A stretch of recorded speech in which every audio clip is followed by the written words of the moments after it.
Hello and welcome everybody to a new video from Jörg, Joggler 66, Hour of the Truth.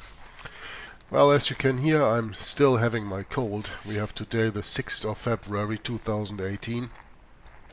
I did already this afternoon a recording with Brother Brett on Cold Word Babylon together. And I hope my voice will carry me through the hour that I have planned on the reading on the next reading, the 20th reading of the book The Secret History of the Jesuits by Edmond Paris. But I will not start with the book of Edmond Paris, and I'm gonna tell you why. When we have a look at the little PDFs you see, we left off here in the PDF in the Secret History of the Jesuits on page 151, when we started reading here about Marconi, and then I told you that we were going to read the Vatican role in the Ustasha Genocide, as you can see here. And therefore I opened this paper, the Vatican role in the Ustasha Genocide in the Independent State of Croatia, or the NDH, as it is also called. And this is a 19-page paper that we came to, page 7. And there we're going to continue. There where it is highlighted here in the yellow. Probably go a sentence or two back. But, you know, it is more or less a little bit of my habits to do some more research. And today I just stumbled upon a paper that I have on my computer already for a long time. That is called Genocide in Croatia. It speaks of 750,000 Serbs. It speaks of 60,000 Jews. This is a PDF of 64 pages, as you can see. And I got that some time ago from the website spirituallysmart.com. I think Thomas Richards is the guy who is hosting the website spirituallysmart.com, and I can only advise you to go there because that is really a very nice source of information, a very good information that you can get there. Yeah, what I want to tell you is I was looking through this paper, Genocide in Croatia, and seeing, well, is that something that I could use? Because I am, for the moment, in the Secret History of the Jesuits with this subject busy, and of course in the Vatican role in the Ustasha, it's also the same. So I went through that, and I saw some astonishing pictures. Not very easy to swallow sometimes, the things that you see there. First of all, I want to show you this map here so that you can see that you have any idea where Croatia lies, especially for the people over there in the United States of America are probably not that familiar with it. But here you have Italy. This is the Mediterranean Sea. The Adriatic Sea is just the Adriatic Sea on this part of the Mediterranean Sea. Then you go down here, Italy, you have the Mediterranean, and on the other side you have the Ligurian Sea. So Adriatic and Ligurian Sea are just other names for the Adriatic Sea. For the Adriatic Sea, yeah, for that. Anyway, then you have here on top you have Austria, here you have Hungary, Romania, Bulgaria, here you have Greece, Albania, and this gray zone here, all this is Yugoslavia. It was split up into Croatia and Serbia and Bosnia-Herzegovina at the end during the Second World War, and these were parts here annexed by Italy, annexed by Italy, annexed by Italy, as you can see. This was a part annexed by Hungary, so annexed by Germany, annexed by Bulgaria. So they really split that country up. Everybody got a little part, and what was left over was the NDH, the independent state of Croatia, as you can read here. And there this genocide happened that Edmond Paris told us about in his book. Now, I'm not going through this whole paper here because there's one page I want to read to you, but here you see a lot of these pictures of the Ustashi guys. You see Pavelic, you see Stepinak, so the cardinal, and the Poglavnik. Poglavnik is another word for Führer. And then of course you see even pictures of the atrocities. As you can see here, the Ustashis even took pictures following their heroic deeds, bayoneting the seeds of the beast. Yeah? Everybody who was a Jew, who was a Croatian, who was a Serb, and an Orthodox by that matter, or a gypsy, was a seed of the beast, as they say that. And there are some very disturbing pictures in this whole document. Just scrolling a little bit around it. Here you can see, for example, here we have a few of the Ustasha soldiers and a peasant who had to dig his own grave. And the sadistic Ustasha show the knife with which they will kill him. This is before the deed, and this is fait accompli. This is after they killed him, and there he lies. There are other pictures where you see how they almost dissemble the people. Here you have when they're wearing a head around as a trophy. Here you have with a saw, a knife and a gun that is used on this Serbian peasant, on this Orthodox. Yeah? The killers and the victims. Here you see how horribly mutilated these bodies are. You see all the intestines coming out of this person. The more heinous the crime, the greater the promotion and decoration. Ustasha therefore kept photographic records so that they would not be considered a bad Ustasha or an enemy of the state. Yeah? Again, those are the Ustasha masterpieces. Again, the head is cut off from the body. People are hanged. People are tortured with knives and everything else. Here we have some children victims of the Croatian genocide. Yeah? Starved and killed in any kind of manner. Here we have a picture from the Roman Catholic Church where they are all in a probably, we would say today, kind of a satanic mess. And more pictures. Pope Pius XII, did he approve of that? Here you have someone with a split skull. Yeah, heroic deed of special Ustasha group called Skull Crushers. They sent pictures like this one to their leaders to show what good work they were doing. Yeah? So when you really go through this paper, and you can still get that paper on the website Spiritually Smart, it makes you sick when you read about this. About the persecution of the Jews, about the persecution of the Serbs, about the persecution of the Gypsies, about persecution and killing and everything of men, women, children. Yeah? So, yeah, this picture we saw already before with the opening of this orphanage. And here you have, of course, again, Pavelic and a few other high-ranking Nazis. And Bogi Hirvati. Yeah, so Hirvati, as you can read this word here, that stands for Croatia. It stands for Croatia in the Croatian language. That's why it's NDH for the independent state of Croatia, the shortage. Yeah? And some pictures, of course, together with the clergy from the Roman Catholic Church, doing the Pavelic, doing the Hitler greeting or Roman greeting or whatever you want to call it. Then the Ustasha together here with monks, with friars of the Franciscan orders, even with nuns who participated in the atrocities, in the killings, in the tortures. And yeah, my idea was not to go through all this, that's true, so I'm gonna leave it with this, but I'm gonna go to page 55 of that document, and that I have opened here on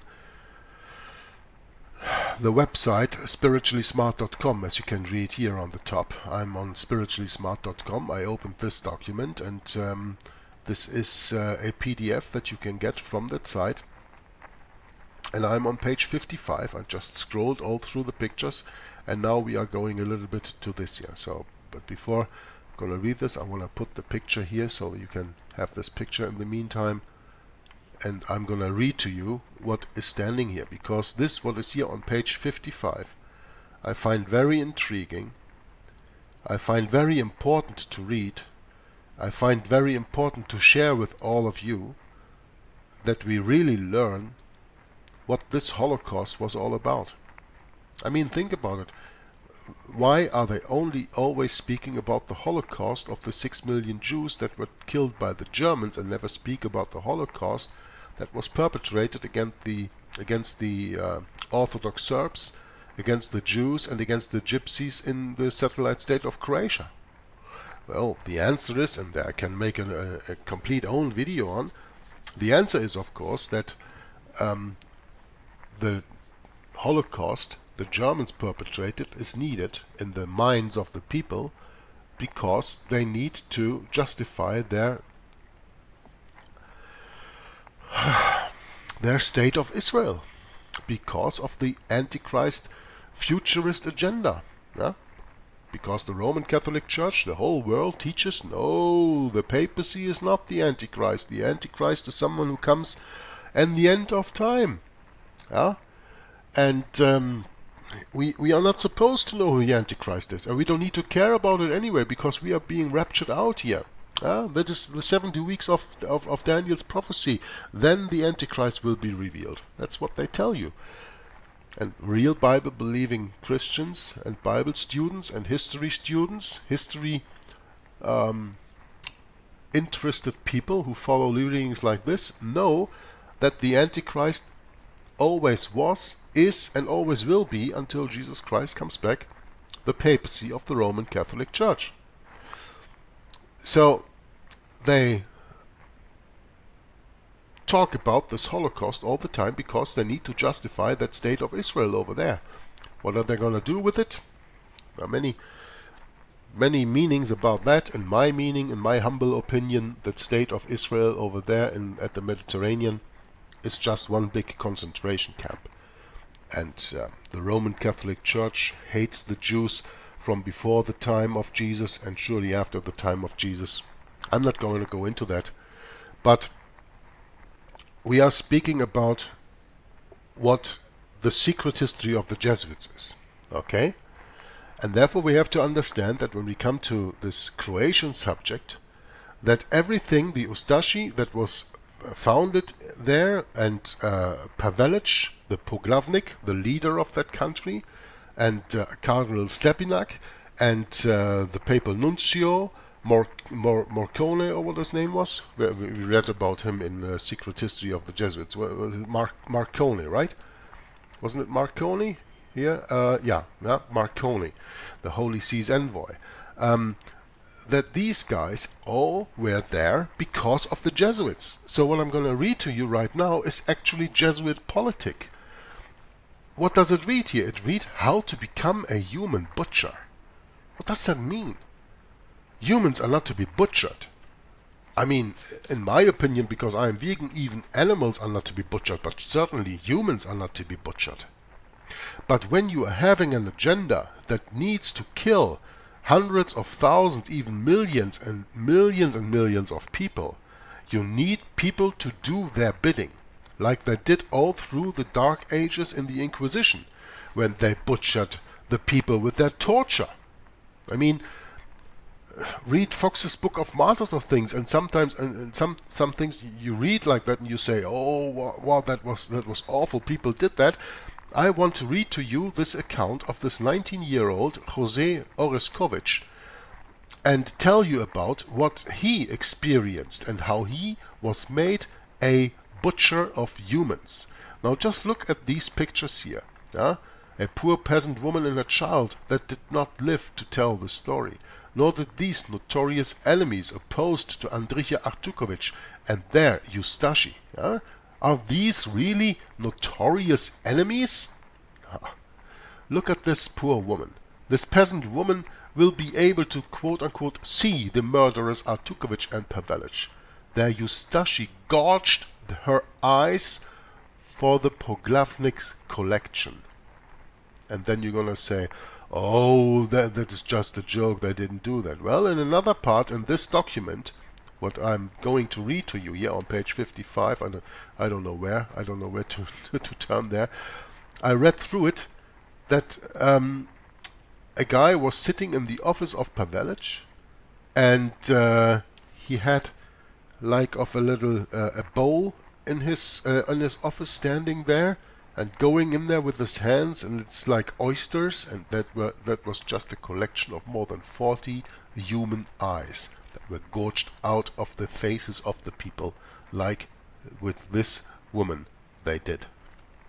But now Without any further ado, I just want to go and do the reading to you, how to become a human butcher. And this will lead us then into the continuation of the reading of this part of the book, the Vatican role in the Ustasha, in the independent state of Croatia, as a part of the reading of the secret history of the Jesuits, where we deal with the Jesuits' atrocities, among others, in Yugoslavia, where this Croatia comes from. That's the connection. So it reads here, champion Ustashi cutthroat M. Lux Luburic trained younger Ustashi how to become human butchers. With a specially made long-bladed sharp knife, Luburic slashed an unbelievable number of throats in Jasenovac.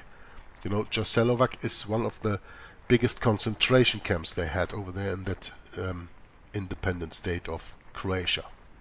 Artukovic promoted him to the champion cutthroat group, an elite distinguished group at Jasenovac made up of notorious murderers like Franciscan monk Miroslav Majostorovic Filipovic, who boasted at his trial about the thousands he slaughtered. We are speaking about people, a Franciscan monk, who boasted on a trial about thousands that he slaughtered.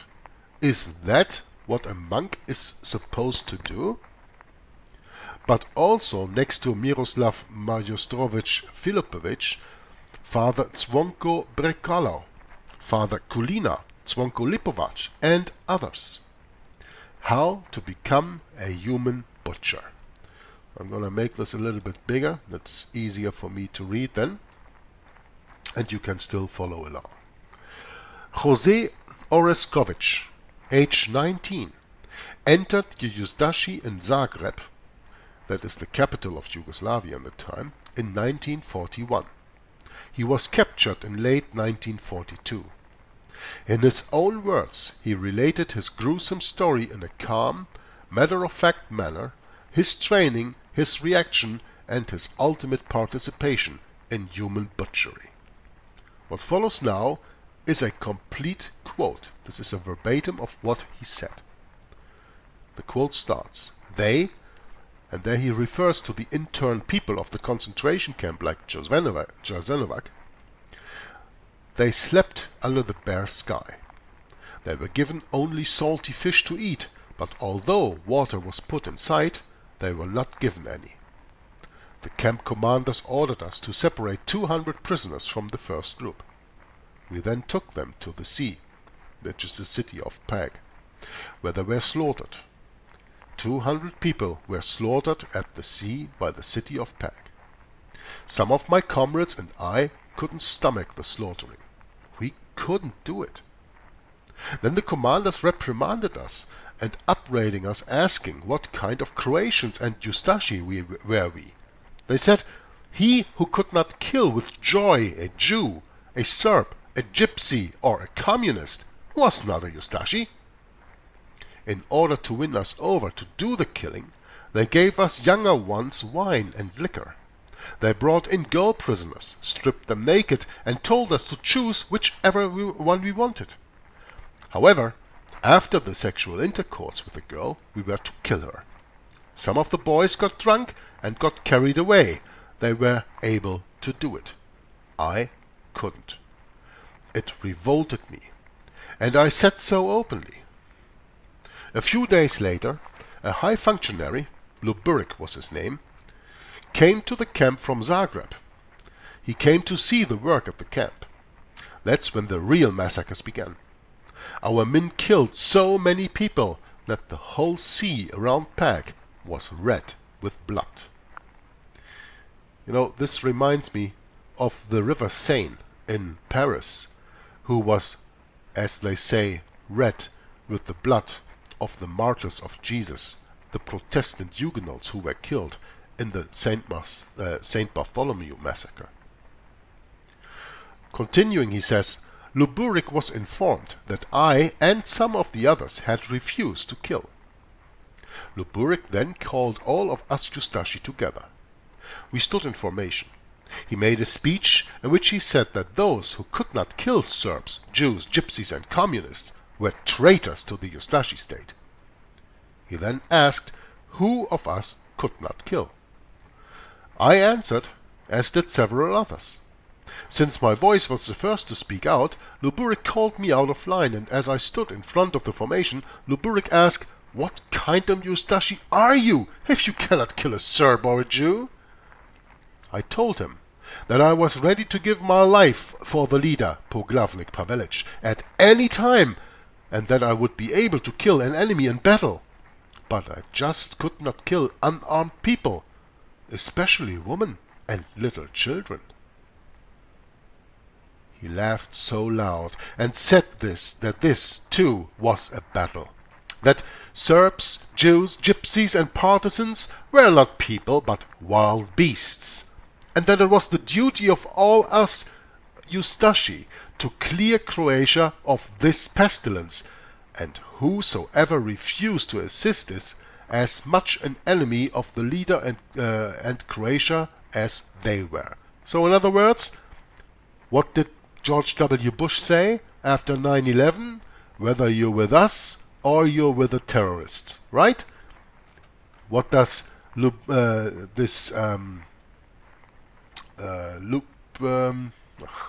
Luburik say here? He says, "And whosoever refused to assist is as much an enemy of the leader, Poglavnik, and of Croatia as they were, the Jews, the Gypsies, the Communists, and the Serbs." Okay? Anything new in the world when George W. Bush spoke that whether you're with us or with the enemy? No. It's the same what this guy Luburik already said in 1941. Luburik then called one of his men and whispered something. The man left the room. He returned with two small 2-year-old children. Luburik said they were Jewish children, and he handed one over to me and told me to kill the baby. I answered I couldn't do it, whereupon all those around me burst into laughter and teased me. Then Luburik took out his knife and slit the throat of the child in front of me, saying, "There, that's the way to do it." The sound of the child's scream and the blood gushing out made me faint. I almost fell. One of the Ustasha caught me. When I had somehow pulled myself together, Luburik ordered me to raise my right foot. I did so, and he put the other child under my foot. Then he commanded, "Smash!" I did just that. I crushed the child's head with my foot. Luburik patted me on the shoulder and said, "Bravo! You'll make a good Ustasha yet." That is how I committed my first murder. After killing this first child, I got dead drunk. While drunk, some of us raped some Jewish girls and then killed them. Later, I didn't have to get drunk.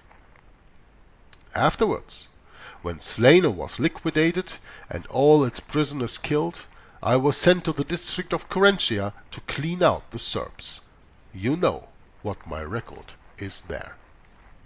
That is what we can read elsewhere. For the moment, I want to leave it with what Jose Oreskowicz, aged 19, tells us here. 19, the average age of the American soldier in the Vietnam War. An innocent young man who was made a brutal butcher of men, in the example that we just read here. Giving them alcohol and then letting rape women and afterwards kill them. What did they do in the other armies? Giving the people opium, cocaine and other kinds of drugs to get them sedated and then do their bidding. That was always their idea, right? Now, I hope that you learned something of this little reading, and you can of course go to Spiritually Smart and read the whole document and avail yourselves of the information that is out there. I think that sometimes these readings are quite abstract. And I want to make it a little bit more vivid so that you can really imagine what it is like to be in a war like that. And to be called out in front of all the other people, and then what group pressure and the pressure of a superior who asks of you to just stamp your feet on the head of a 2-year-old little innocent baby. What that can do to you. And we just experienced what that could do to this 19-year-old man. And how he, after this first killing, became a bloodthirsty killing machine. These guys went out with their special blades into Jasenovac and other concentration camps and killed hundreds, if not thousands, of people a night by slitting their throats and cutting them open. Those are the atrocities of war. This is the secret history of the Jesuits that we read about here. So, I'm gonna put the picture on the right page again here, and then we're gonna see to continue. We were reading in that book, but I'm continuing now in the other that I copied from that website, the Vatican role in the Ustasha genocide in the independent state of Croatia, where we left off last time. Here on page 7. We are speaking again about Cornwall. You know, remember, Cornwall was the one who had this book, Hitler's Pope, the picture I just put up here. Cornwall wrote that the nature of the Ustasha regime was well known to the Vatican from the beginning. So that means what we've just read from that website, Spiritually Smart, that was about the Ustasha executing, terminating, genociding little children, innocent women and men.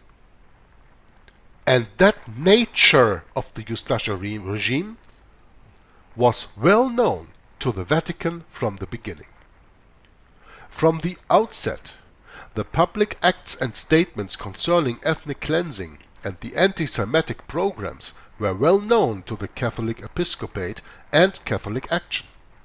These racist and anti-Semitic programs were therefore also known by the Holy See, and thus by Pacelli, at the point when he greeted Pavelic at the Vatican.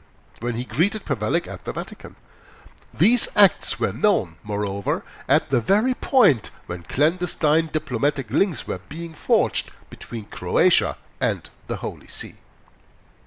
On May 8, 1941, Pavelic met Pope Pius XII at the Vatican in what Cornwall described as a, quote, devotional audience with the Pope.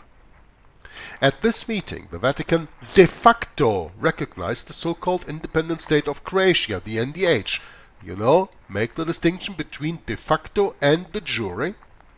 At this meeting, the Vatican de facto recognized the so-called independent state of Croatia, which included Bosnia-Herzegovina, even though the NDH was an occupied Nazi puppet state, or the creation of Adolf Hitler and Benito Mussolini, maintained not by popular will, by election, but by military force.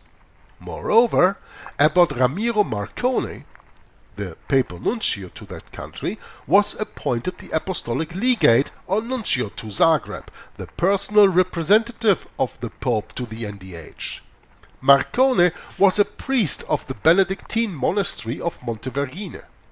He was the personal emissary or ambassador of the Pope to the NDH regime.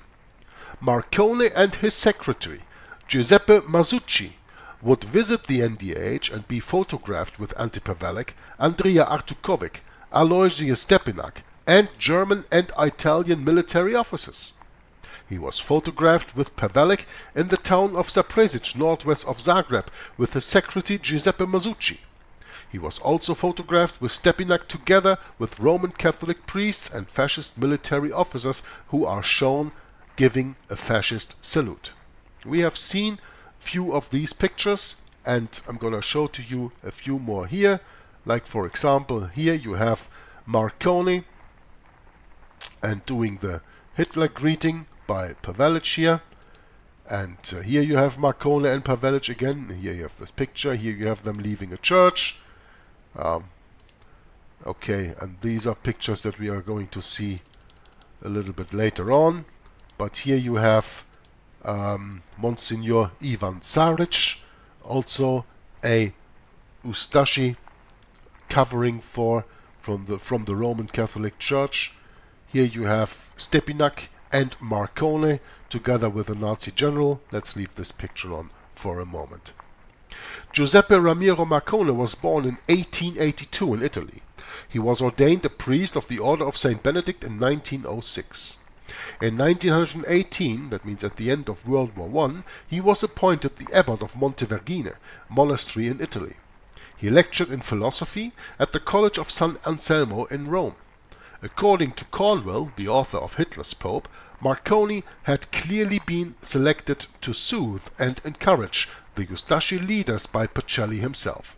Marcone died in 1952. At the time of the Vatican de facto recognized the Ustasha NDH state, did it know of the massacres against Serbs?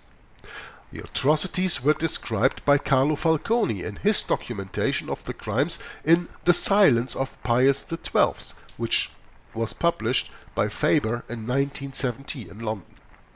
On April 28, 1941, Ustasha troops attacked the Bjelovar district, where 250 Serbs were killed and being buried alive. In Otokak, several days later, 331 Serbs were murdered. On May 14 in Glina, hundreds of Serbs were murdered in the Orthodox Church after being forcefully converted to Roman Catholicism. So this is what they do. They say convert or die. People convert and then they kill them anyway. And you know why? Because they don't have their salvation anymore. Not speaking about Orthodox now, who converted to Roman Catholicism, but think about Protestants, who give up their salvation by converting to Roman Catholicism in order to save their lives, and then being killed, probably not saved anymore. There is no evidence that the Vatican or Pope Pius knew of these mass murders. Is there no evidence? Well, what did the Vatican know then?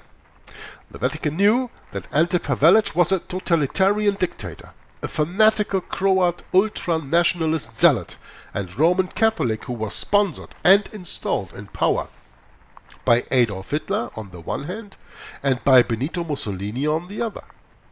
They knew Pavelic was a hardcore fascist who supported and endorsed Nazi Germany and fascist Italy.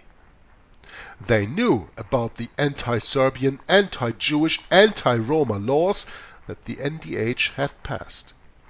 The Vatican knew Pavelic was committed to the policy of forceful conversion of Orthodox Serbs to Roman Catholicism.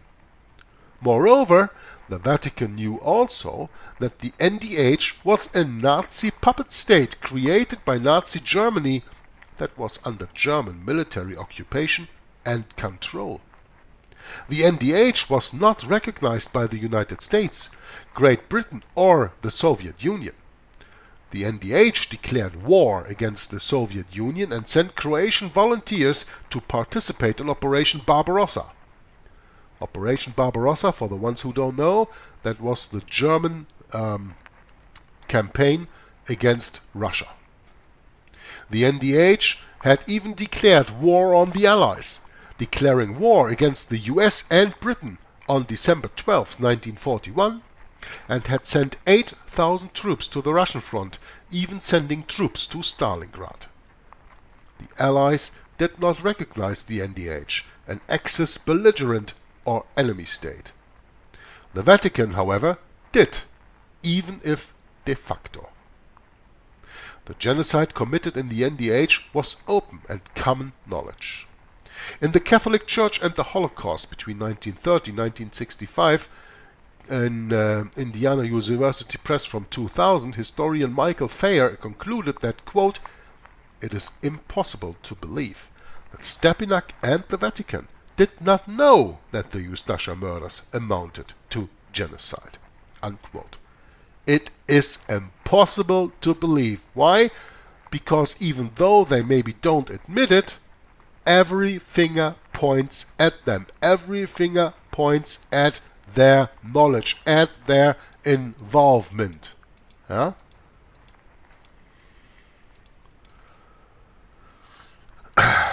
The massacres and atrocities, indeed the planned and systematic genocide, were known to the Croatian Catholic clergy and to the episcopate. As Cornwell noted, quote, "The clergy often took a leading part." Unquote. Not only did the Croatian church and clergy know they were at the forefront of the genocide, the Croatian Roman Catholic priests organized and led the mass murders. As Cornwell noted, priests were in many instances the instigators and even the leaders of the genocide. Quote, "Priests, invariably Franciscans, took a leading part in the massacres. Individual Franciscans killed, set fire to homes, sacked villages, and laid waste the Bosnian countryside at the head of Ustasha bands." Unquote. He cited an Italian reporter who described an attack in September 1941 south of Banja Luka in northern Bosnia. A Franciscan priest was exhorting Ustasha troops with a crucifix. It was the intervention of Italian troops that prevented a larger bloodbath. The Italian army provided protection to Serbs, Jews and Roma, saving thousands of lives. The Vatican could plead ignorance with what was occurring in Poland and elsewhere in Europe, but not in Croatia. According to Cornwell, Pacelli was better informed of the situation in Croatia than he was of anywhere else in Europe other than Italy. His legate Marconi made repeated visits to Croatia and brought back eyewitness accounts. Croatian bishops, some of who sat in the Ustasha parliament, communicated with the Pope and the Vatican on a regular basis. Pacelli also had access to the BBC, which was monitored and translated for the Vatican by Francis Osborne, the British minister to the Vatican. The BBC broadcast news reports on the atrocities in Croatia, which no one could miss. On February 16, 1942, the BBC broadcast the following report attacking Zagreb Archbishop Stepinac for his complicity in the mass murders. Quote, "This is from the BBC broadcast. The worst atrocities are being committed in the environs of the Archbishop of Zagreb. The blood of brothers is flowing in streams. The Orthodox are being forcibly converted to Catholicism, and we do not hear the Archbishop's voice preaching revolt. Instead, it is reported that he is taking part in Nazi and fascist parades." Unquote. That was the broadcast from the BBC. How was it possible for the Vatican not to know of these mass murders and forceful conversions when the Roman Catholic Church was hierarchical in organization? Well, as Cornwell asked, quote, "How was it that despite the strictly authoritarian power relationship between the papacy and the local church, a power relationship that Pacelli had done so much to establish, Pacelli, the Pope not to forget, no attempt was made from the Vatican Center to halt the killings, the forced conversions, the appropriation of Orthodoxy property? Why didn't Pacelli disassociate the Vatican from the Ustasha genocidal policies? Why didn't Pacelli condemn the perpetrators attacking the genocide? If the Vatican took a more forceful stance, could lives have been saved? The answer to this question can be found in the actions of the Vatican before, during, and after the Roman Catholic-sponsored genocide in the NDH. What is most revealing is the position of the Church after the war, when the full extent of the genocide was fully known. I'm going to copy this here. I think I have to put this in my search engine in just a second. So let's continue reading here. And here we see, of course, another picture of Marconi, the papal nuncio to the NDH. What was the extent of the genocide in the NDH? Cornwell remarked, quote, "The tally almost defies belief." He offered these numbers from The Final Solution, Origins and Implementation, edited by David Cesarini, published in London in Routledge Publishing in 1996. 487,000 Orthodox Serbs, 27,000 Gypsies were murdered between 1941 and 1945 in the independent state of Croatia, the NDH. Out of a population of 45,000 Jews, approximately 30,000 were murdered during the same period. 20 to 25,000 were murdered in the Croatian death camps such as Jasenovac and Nova Gradiška, while 7,000 were sent to the gas chambers. Even if we assume these figures are inflated and subject to debate, the extent of the genocide was not minimal or insignificant. This was a genocide. Be sure of that. Now what I just copied here are pictures of the Nova Gradiška concentration camp that you can find here on Google Pictures. And this is why I will leave this for a moment on. These pictures are what we've just read about. We read about the Croatian death camps such as Jasenovac, and I showed you a picture of that already before, and the other one, Nova Gradiška. That's this one. And there you have these pictures here. This is what you find when you do a Google search on the concentration camp with the name of Nova Gradiška, where thousands and thousands of Jews and Orthodox Serbs and Gypsies were killed during the NDH, during the independent state of Croatia between 1941 and 1945. Sometimes pictures say more than 1,000 words. Let's just have a look.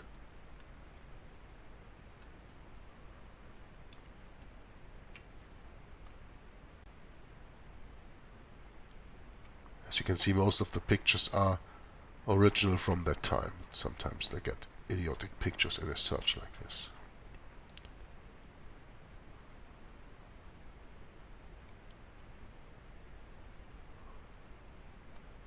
Doesn't this make you scream, never again? Well, the Roman Catholic Church screams the hardest, never again. No more war. Peace, peace, peace. And the Bible says, when they call for peace and safety, sudden destruction will come upon them. Why? Because the only one who can bring peace is the real Prince of Peace, and that is Jesus Christ. And when he comes back, he will bring us real peace. In the meantime, we have to deal with things like this. So I'm going to continue the reading, and you can still have a look at the pictures of the concentration camp here on the right. The picture, this one here in the document, shows Vatican Nuncio or Legate Ramiro Marcone in the center, the corpulent guy, with Poglavnik Ante Pavelic. Poglavnik is the Croatian version of what we have in Germany for Führer, for Adolf Hitler, or what was in Italy for the Duce, Mussolini. That is the Poglavnik Ante Pavelic on the right, and the Vatican Secretary, the Nuncio, Giuseppe Masucci, here on the right side. Operation Barbarossa and the Tisserand Plan.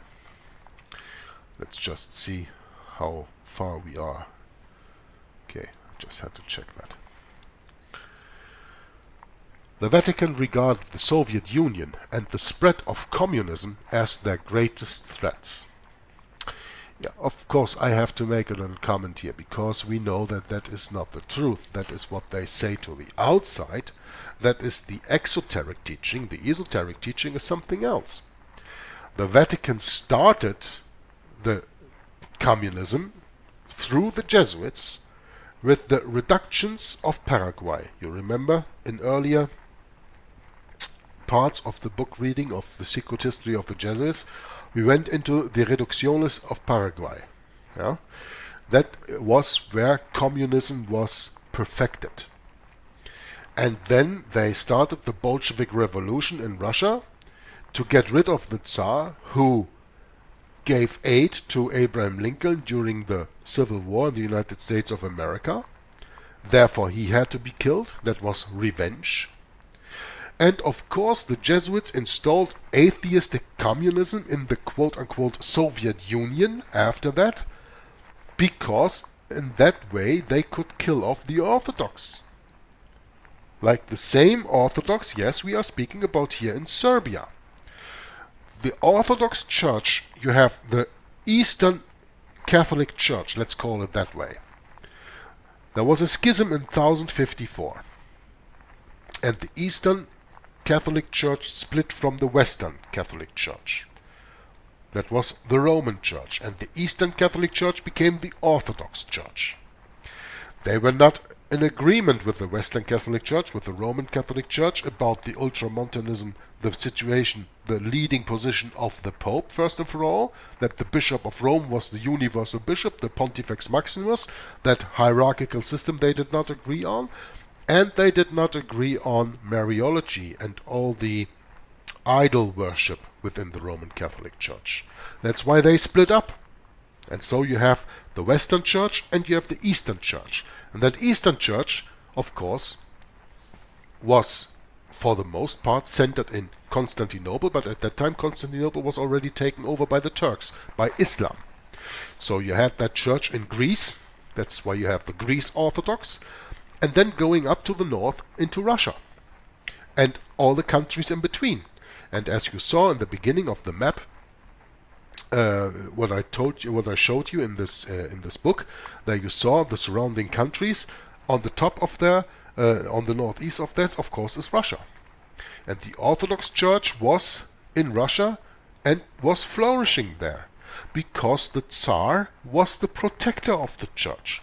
That's why the Tsar had to go, and an atheistic communist regime had to be installed that would persecute the Orthodox Church. Because for the Orthodox, the Roman Catholics had the credo, convert or die. So, and because they didn't want to convert, they just killed them. Stalin killed more than 15 million Orthodox Russians during his reign. That's a Holocaust never spoken about. Maybe we do that in the future.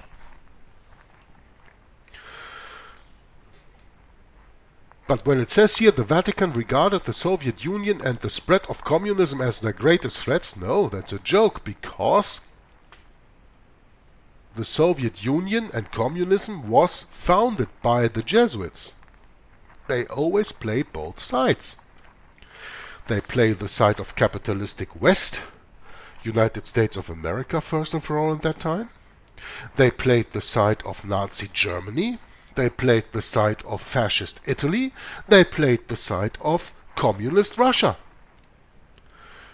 Remember the oath of the Jesuits, where it says that you gotta do what your superior tells you, even though when your brother who is secretly engaged on the other side. Yeah? The Jesuits always control both sides of the story. So when the author says here, the Vatican regarded the Soviet Union and the spread of communism as their greatest threats, no, that is only a sign that this author doesn't give you the complete information as it should be given. Okay? The Balkans were seen as a buffer between the Vatican and Soviet Russia, Eastern Orthodox Russia. Well, let's go here back to Genocide in Croatia. We have seen here in the beginning the map, right? Here it is, the map. You see here Italy, you see here Austria, Hungary, Romania, Bulgaria. Here beneath you see Greece.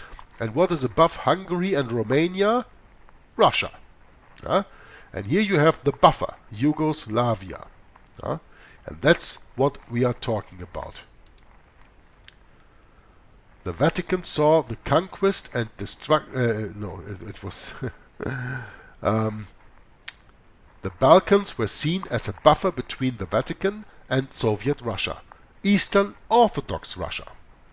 As Cornwell noted, Benito Mussolini's invasion and occupation of Greece and Yugoslavia was supported. The Italian war against Greece was seen with a measure of optimism by the Vatican. Benito Mussolini had provided bases and training camps to Antipavelic before the war. Croat and Bosnian Muslim troops from the NDH would join Italian and German troops on the Western Front in the Soviet Union.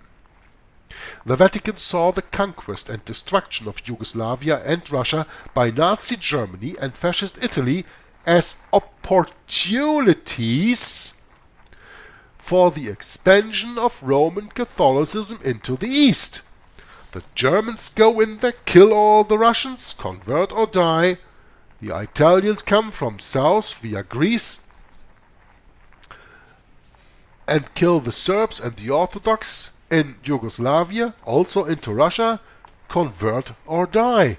And of course, the Vatican saw the conquest and destruction of Yugoslavia and Russia by Nazi Germany and Fascist Italy working together as opportunities for the expansion of Roman Catholicism into the East. Because when the Orthodox, when the Jewish and the Protestant opposition is out of the way, what leaves it? It leaves you with Roman Catholicism. That's the plan all along. Eugène Tisserand was appointed in 1936 the Vatican Secretary of the Congregation for the Eastern Churches, holding the post until 1959. He was a French priest who held several prominent high-level positions at the Vatican. He was infamous for the so-called Tisserand Plan, which was a plan to convert Eastern Orthodox to Roman Catholicism. Here we see a picture of the decisive battle of World War II, when the Russian Red Army troops with T-34 tanks attacked German positions at Kursk, 1943, and that started the German retreat. The Tisserand Plan, the document continues, was documented by Reinhard Heydrich, head of the RSHA, in his report, quote, "New Tactics in Vatican Russia Work." Isn't that an interesting name for a working paper of Reinhard Heydrich?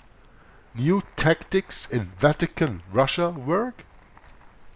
For the Vatican, the destruction and dismemberment of Yugoslavia was an opportunity to expand Roman Catholicism in the Balkans and Eastern Europe. We just said that a little bit earlier too. The weakening and even outright destruction of the rival Orthodox Church was planned and expected. The Vatican had its sights on Russia and Eastern Europe as well. In The Entity, 5 Centuries of Secret Vatican Espionage, published in 2008 by Eric Frattini, translated by Dick Cluster, the Tisserand Plan is analyzed.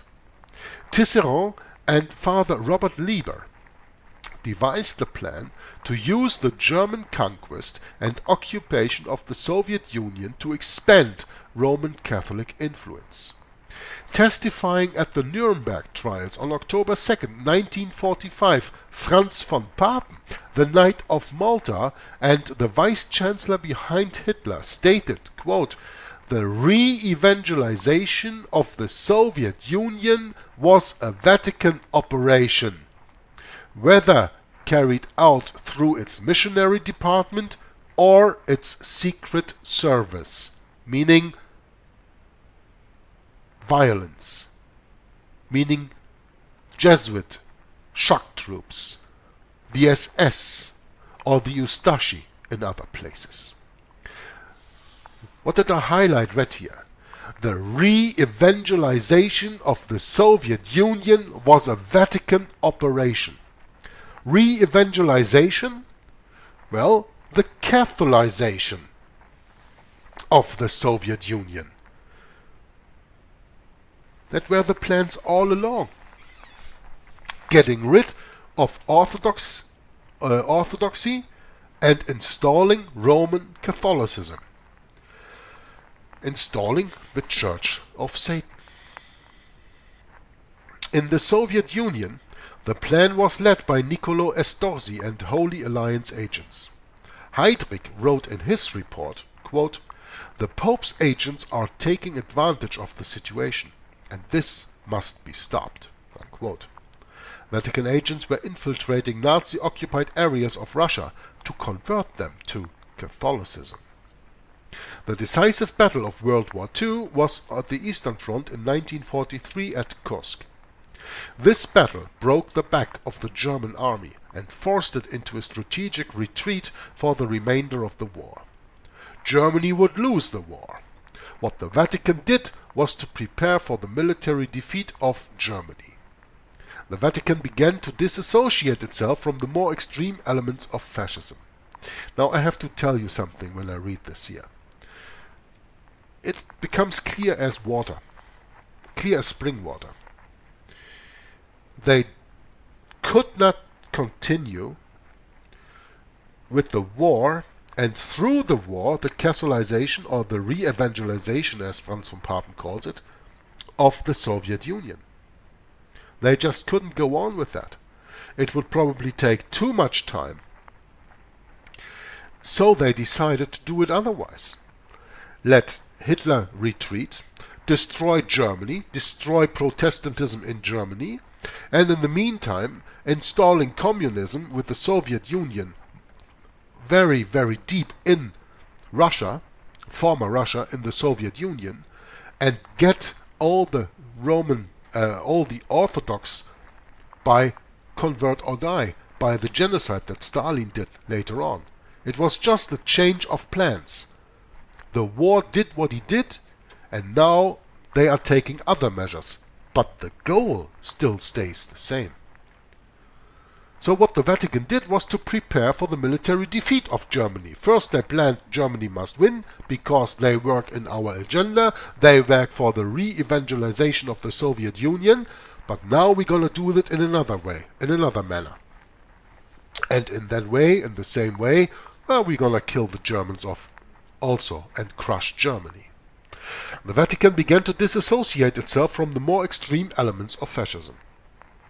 It was at this time that Krunoslav Draganovich settled at the Vatican, leaving his position in the NDH regime and preparing the way for the escape of the leaders of the NDH regime and the plundered property and assets they had seized from the murdered Serbs, Jews and Roma.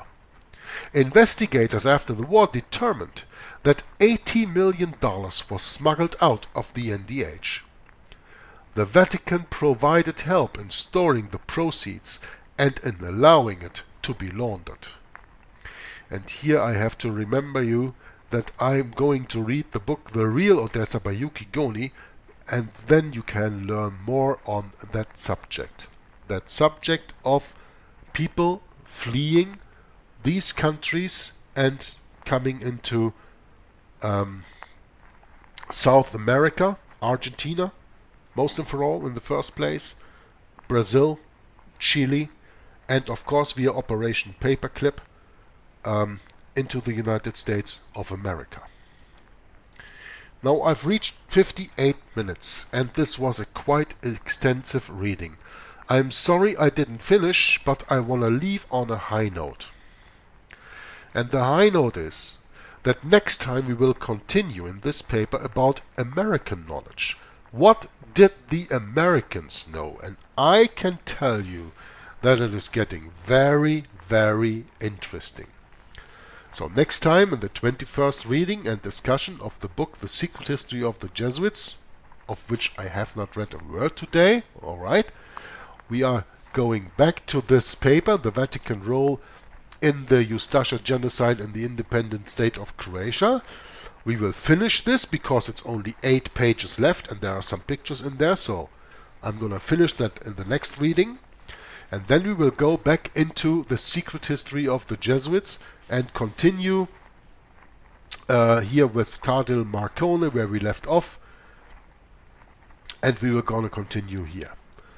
But I thought it was quite an interesting excursion that we did today on the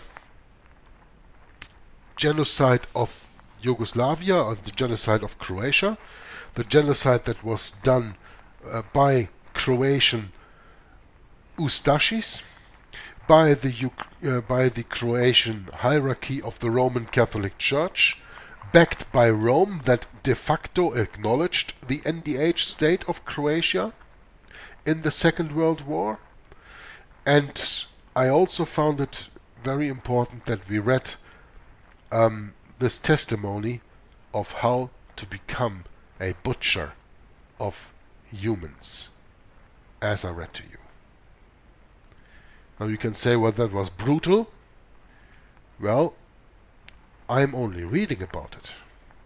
There are people out there who live that, who live by that, and who daily do those things. That is what I call brutal. But I'm teaching you this because only when you understand your history, you can make predictions for the future. When you see what happened there in Yugoslavia, you will maybe see that this is coming to you in the United States of America in the future. And I don't want to be the bearer of bad news, but you can make up your own mind by doing your own studies. And with all the studies, never forget, in the very first place, open your Bible. Read the King James Bible. There is the only truth in. But this historical knowledge is important for you to know too. So I hope you enjoyed my reading and you learned something, and I maybe sparked a little that you are going to do your own research in this regard and will come to a broader knowledge of these facts, and that you will see that there's on the internet much disinformation, and that when you really do your own studies based on the Bible, that you see that what I told you today is the truth. That's why I call my ministry Hour of the Truth. You're getting 1 hour full of truth. Thanks for watching. Thanks for listening. And until next time, Joggler66 from Hour of the Truth says, God bless you and bye-bye. Especially I work in dealing with the infiltration of churches and religious institutions as well as government. That cover a tremendous number of institutions. And the purpose of that infiltration was what for? Well, the purpose is what the Roman Catholic system has all the time as her own purpose, is to infiltrate, to penetrate all the areas of life where the Roman Catholic can have control and access for the coming world government. Simply put, this country and this world benefit from your commitment to Jesuit principles, to being men. As a graduate of another great Jesuit institution, Xavier University, I have great affection for the value and purpose of a Jesuit education. What that means is, in preparation for that world government, the Roman Catholic institution, especially since the establishment of the Jesuit order in 1541, throughout all these 500 years, they've been in preparation and through infiltration and penetration of every level of society in order to take over the world politically and religiously. What a beautiful day the Lord has made. Holy Father, on behalf of Michelle and myself, welcome to the White House. There are two doctrines that define very well these dangerous goals of the Roman Catholic institution. Two doctrines define this very well. One is called the doctrine of the apostolic succession, and that is dealing with the papacy. And the other is the doctrine, the temporal power, and that is dealing with world government. Of course, both, because you can see that even the Pope and his own individual office, he meet those requirements. He is not only the head of his church, as he called himself, John Paul II, the present Pope. He said he is the pastor of his church. He is not only that, but he is the head of his state. It is a sign, perhaps, of how far we have come in this country that today's news of formal recognition between the governments of the United States and the Vatican did not create a furor. Once upon a time, it would have.